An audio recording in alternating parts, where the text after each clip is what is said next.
나이가 들면 삶의 풍경이 바뀝니다.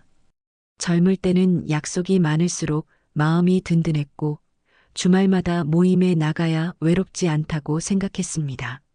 하지만 어느 날부터인가 시끄러운 자리가 더 이상 즐겁지 않고 오히려 집에서 혼자 차를 끓이며 창밖을 바라보는 시간이 더 큰 위로가 됩니다. 이런 변화를 느껴본 적 있으십니까? 예전에는 지인이 전화를 걸어오면 반가움이 먼저였는데 이제는 괜히 응대가 망설여지고 만나고 돌아오면 마음이 허전해지는 순간이 찾아옵니다. 하지만 진실은 정반대입니다. 이것은 잘못된 것이 아니라 삶이 더 깊어지고 있다는 증거입니다. 조선 최고의 사상가 정약용은 유배라는 혹독한 고독 속에서 인생의 지혜를 꽃피웠습니다. 그가 홀로 있을 때 깨달은 통찰은 오늘 우리의 노년에도 똑같이 적용됩니다. 오늘 영상에서 우리는 나이 들수록 혼자가 좋은 이유 5가지를 살펴볼 것입니다. 혼자가 어떻게 내 마음을 지키고 비교에서 벗어나게 하며 마침내 평안과 자유 그리고 존엄을 선물하는지 확인하게 될 것입니다. 특히 마지막에 말씀드릴 5번째 이유는 노년을 가장 빛나게 만드는 결정적인 지혜이니 절대 놓치지 마십시오. 우리는 나이를 들면 많은 분들이 이렇게 말합니다. 내가 왜 이럴까? 내가 예전보다 외로워진 건 아닐까? 그러나 그것은 병이 아니라 지혜의 한 단계입니다. 사람이 나이를 먹는다는 것은 단순히 머리카락이 휘어지는 것이 아니라 삶의 무게 중심이 바뀌는 일입니다. 젊은 날은 바깥 세상에서 힘을 얻지만 노년은 내면에서 평안을 찾는 시기입니다. 다산 정약용은 오랜 유배 속에서 홀로 지냈습니다. 그는 벗들과 떨어져 있었지만 절망하지 않았습니다. 혼자 있는 시간 속에서 글을 쓰고 사색하며 스스로를 닦는 힘을 길렀습니다. 그 결과 수많은 저술을 남겼고 오늘날까지 지혜의 샘이 되고 있습니다. 그에게 고독은 독이 아니라 약이었고 혼자는 결핍이 아니라 새로운 충만의 시작이었습니다. 한 어르신의 이야기가 떠오릅니다. 서울 근교에 사는 70대 남성은 매달 모임에 나가던 습관을 끊었습니다. 만날 때마다 이어지는 대화가 즐겁기는커녕 마음을 무겁게 만들었기 때문입니다. 누군가는 자식 자랑을 했고 누군가는 연금 이야기를 늘어놓았습니다. 집에 돌아오면 자신만 초라하게 느껴졌습니다. 그래서 그는 일정을 줄이고 가까운 산길을 걸으며 혼자 일기를 쓰기 시작했습니다. 그는 말합니다. 사람과 어울리지 않아도 오히려 내가 살아나는 것 같았다. 젊었을 때는 억지로 웃으며 자리를 지켜야 했습니다. 원치 않는 술자리에 나가고 불편한 사람과도 웃어야 했습니다. 그러나 노년은 다릅니다. 이제는 남에게 보여주기 위해 살지 않아도 됩니다. 혼자 보내는 시간이 나를 다시 존중하게 하고 내 마음을 지켜주는 울타리가 됩니다. 또 다른 할머니는 동네 서점에 자주 갔습니다. 누군가와 억지로 어울리기보다 조용히 책장을 넘기는 시간이 훨씬 즐거웠다고 말합니다. 그녀는 이렇게 말했습니다. 사람과 비교하지 않으니 마음이 한결 가벼워졌다. 비교가 사라진 자리에는 감사가 찾아옵니다. 오늘도 내가 걸을 수 있다는 것, 내가 밥을 차려 먹을 수 있다는 것, 작은 방 안에서라도 웃을 수 있다는 사실이 행복의 씨앗이 됩니다. 정약용은 사람마다 그릇이 다르다고 보았습니다. 누군가는 봄에 꽃을 피우고 누군가는 가을에 꽃을 피웁니다.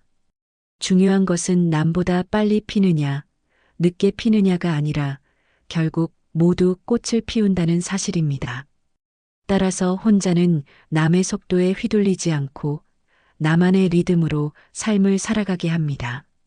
그리고 무엇보다 혼자는 마음의 쉼표를 찍어줍니다.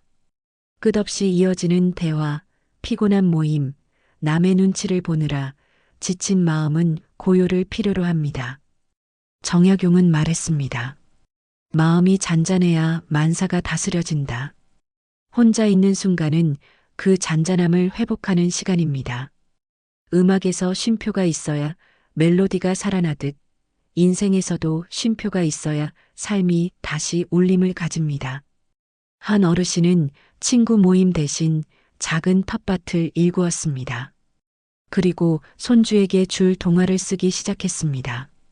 놀랍게도 혼자 있는 시간이 오히려 마음을 쉬게 하고 새로운 활력을 불어넣었습니다. 그는 깨달았습니다. 혼자는 외로움이 아니라 내 삶을 다시 빛나게 하는 힘이라는 것을. 혼자의 시간이 우리에게 주는 가치는 단순한 고요에 머물지 않습니다. 나이가 들면 누구나 스스로에게 묻게 됩니다. 나는 누구였는가? 나는 무엇으로 살아왔는가? 젊을 때는 늘 가족과 사회 속에서 역할로 불렸습니다. 누구의 남편, 누구의 아내, 누구의 부모라는 이름으로 살아왔습니다. 그 이름들은 자랑스러웠지만 동시에 나 자신을 뒤로 밀어낸 껍질이기도 했습니다. 한 어머니는 평생 자식을 위해 헌신했습니다. 그러나 자녀들이 모두 떠난 뒤 텅 빈 집에서 스스로에게 물었습니다. 이제 나는 무엇으로 살아야 하지? 그제야 깨달았습니다. 자신을 잊고 살았다는 사실을. 그녀는 오랫동안 손에서 놓았던 붓을 다시 잡았습니다. 다시 그림을 시작하자 마음이 되살아나는 것을 느꼈습니다. 혼자의 시간은 이렇게 잃어버린 자신을 되찾는 계기가 됩니다. 정약용은 자신을 닦지 않고 세상을 바꾸려 하는 것은 맑지 않은 연못에서 맑은 물을 구하는 것과 같다라고 말했습니다. 남을 위해 달리기 전에 먼저 나 자신을 세워야 한다는 뜻입니다. 노년의 혼자는 바로 이 말씀을 실천할 수 있는 최적의 순간입니다. 내가 누구인지, 무엇을 원하는지, 무엇을 다시 시작할 수 있는지 차분히 살펴볼 수 있습니다. 또 하나의 중요한 깨달음은 혼자가 우리에게 자유를 준다는 사실입니다. 젊은 날의 자유는 도전과 모험 속에서 찾았습니다. 그러나 노년의 자유는 다릅니다. 그것은 억지로 남에게 맞추지 않아도 되는 자유입니다. 원하지 않는 자리에 앉지 않아도 되고 남의 시선을 의식하지 않아도 되는 자유입니다. 한 은퇴한 교사는 퇴직 후에도 모임을 계속 챙겼습니다. 하지만 집에 돌아올 때마다 마음이 공허했습니다. 그는 모임을 줄이고 매일 혼자 산책을 하며 일기를 쓰기 시작했습니다. 그때 느낀 건 단순했습니다. 비로소 내 삶의 주인이 내가 되었다. 이것이 혼자가 주는 자유입니다. 정약용은 마음이 흔들리면 한 걸음 물러서라. 그뿐으로도 어지러움이 멎는다라고 했습니다. 혼자 있는 시간은 바로 그 한 걸음을 가능하게 합니다. 관계의 소란에서 벗어나 내 마음을 객관적으로 바라보게 하고 얽혀있던 감정을 풀어주는 기회를 줍니다. 그 결과 마음은 차분해지고 불필요한 갈등에서 자유로워집니다. 나이가 들수록 많은 사람들이 평안을 갈망합니다. 돈도 필요하고 건강도 중요하지만 결국 마지막에 남는 것은 마음의 평안입니다. 평안은 남을 설득해서 얻는 것이 아닙니다. 스스로의 마음을 다스릴 때 찾아옵니다. 한 노인은 이렇게 말했습니다. 사람들과 어울릴 때도 웃었지만 집에 돌아오면 늘 지쳤습니다. 그러나 혼자 정원에 앉아 조용히 있으니 마음이 가라앉더군요. 그가 얻은 것은 단순한 고요가 아니라 진짜 평안이었습니다. 혼자는 외로움이 아니라 회복입니다. 비교에서 벗어나 나를 존중하게 하고 남의 기대에서 자유롭게 하며 결국 마음의 평안을 안겨줍니다. 노년의 혼자는 잃어버린 나를 되찾게 하고 마지막에는 삶을 품위 있게 마무리할 수 있는 힘이 됩니다. 나이가 들수록 우리는 한 가지 진실을 점점 더 선명하게 깨닫게 됩니다. 사람은 결국 혼자 살아갈 수밖에 없다는 것입니다. 부모도 자식도 배우자도 언제까지나 함께하지는 못합니다. 관계는 언젠가 멀어지고 함께했던 자리도 시간이 지나면 비워집니다. 그러나 끝까지 나와 함께하는 존재가 하나 있습니다. 바로 내 마음입니다. 그래서 혼자의 시간은 마지막까지 내 삶을 지켜주는 훈련이 됩니다. 내 마음을 단단히 세우고 스스로를 존중할 수 있는 힘을 키워야 합니다. 정약용은 사람이 스스로를 귀히 여기면 남 또한 그를 귀히 여긴다라고 했습니다. 내가 나를 존중하지 않으면 세상 누구도 나를 존중해주지 않습니다. 따라서 노년의 혼자는 존엄을 되찾는 시간입니다. 외부의 인정에 흔들리지 않고 내가 나를 귀히 여기는 법을 배우는 시간이 됩니다. 혼자는 또한 인생을 정리하는 기회가 됩니다. 젊은 시절에는 이루어야 할 목표가 많았습니다. 명예, 성취, 재산, 자녀의 성공 수많은 과제들이 삶을 이끌었습니다. 그러나 나이가 들면 남는 것은 성취가 아니라 기억이고 돈이 아니라 평안입니다. 이 시기에는 무엇을 더 가지느냐보다 무엇을 내려놓느냐가 더 큰 지혜가 됩니다. 한 노인은 은퇴 후에도 끊임없이 사람을 만나며 바쁘게 살았습니다. 하지만 시간이 갈수록 마음이 피곤해졌습니다. 결국 그는 일정을 하나씩 줄이고 매일 혼자 앉아 지난 삶을 정리하기 시작했습니다. 그는 이렇게 말했습니다. 이제는 무언가를 더 가지려고 애쓰지 않습니다. 내려놓으니 오히려 마음이 편안합니다. 혼자는 이렇게 삶을 정리하게 하고 남은 시간을 품위 있게 만들게 합니다. 정약용은 유배지에서 18년을 홀로 지냈습니다. 그 세월은 누구에게나 고통이었을 것입니다. 그러나 그는 그 시간을 원망으로 채우지 않았습니다. 글을 쓰고 사색하며 자신의 삶을 다듬는 시간으로 삼았습니다. 그 결과 후세에 길이 남을 저작들이 태어났습니다. 그의 삶이 말해줍니다. 혼자는 절망이 아니라 마지막을 준비하는 최고의 기회라는 것을. 또 하나 중요한 점은 혼자는 인간관계를 건강하게 바꿔줍니다. 아이러니하게도 혼자 있는 시간이 늘어날수록 사람을 대하는 태도는 더 따뜻해질 수 있습니다. 내 마음이 지쳐 있을 때는 작은 말에도 상처를 받고 작은 비교에도 흔들립니다. 그러나 내 마음이 쉬어 있으면 남의 말에 크게 흔들리지 않고 오히려 이해할 여유가 생깁니다. 한 할머니는 이렇게 말했습니다. 혼자 있는 시간이 길어지니 오히려 사람을 대할 때 더 부드러워지더군요. 내 마음이 먼저 편해야 남도 편히 대할 수 있더라고요. 이처럼 혼자는 사람을 멀리하게 만드는 것이 아니라 오히려 관계를 새롭게 하고 건강하게 만듭니다.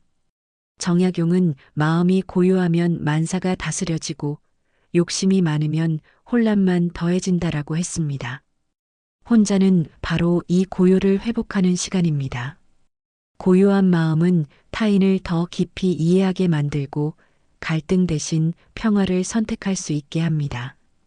노년의 혼자는 이렇게 인간관계까지도 다시 정리해 줍니다. 마지막으로 혼자는 우리에게 존엄을 지켜줍니다. 사람은 누구나 나이가 들수록 몸은 약해지고 가진 것도 줄어듭니다. 그러나 마음만은 끝까지 스스로의 품격을 유지할 수 있습니다. 혼자 있는 시간을 두려워하지 않고 받아들이는 사람은 외롭지 않습니다. 오히려 자유롭고 당당합니다. 정약용은 유배지에서 홀로 지내며 세상을 원망할 수도 있었습니다. 그러나 그는 그 길을 택하지 않았습니다. 자신을 갈고 닦는 길을 걸었고 그 결과 위대한 사상과 저술을 남겼습니다. 그는 혼자가 주는 가장 큰 선물이 존엄임을 몸소 보여주었습니다. 내 마음을 귀히 여기는 순간 남도 나를 존중하게 됩니다. 노년의 혼자는 그래서 외로운 시간이 아니라 가장 충만한 시간이 됩니다. 사랑하는 여러분, 오늘 우리는 혼자가 주는 마지막 가치를 함께 살펴보았습니다. 혼자는 상실이 아니라 새로운 가능성의 시작입니다. 혼자는 불행이 아니라 삶을 품격 있게 마무리하는 지혜입니다. 남과 비교하지 않아도, 남을 설득하지 않아도 괜찮습니다. 억지로 모임에 끌려다니지 않아도 괜찮습니다. 조용히 내 마음을 돌보고 스스로를 존중하며 혼자 있는 시간을 누리면 됩니다. 이제는 두려움 대신 담대하게 혼자의 길을 걸어가 보십시오. 그 길은 여러분에게 평안과 자유를 주고 마침내 노년을 가장 빛나게 만드는 마지막 선물이 될 것입니다. 오늘 이야기가 마음속에 작은 울림이 되었기를 바랍니다. 끝까지 함께 해주셔서 진심으로 감사드립니다. 구독과 좋아요, 알림 설정으로 함께 지혜를 나누어 주시면 앞으로도 정약용의 가르침을 담은 이야기를 계속 전해드리겠습니다.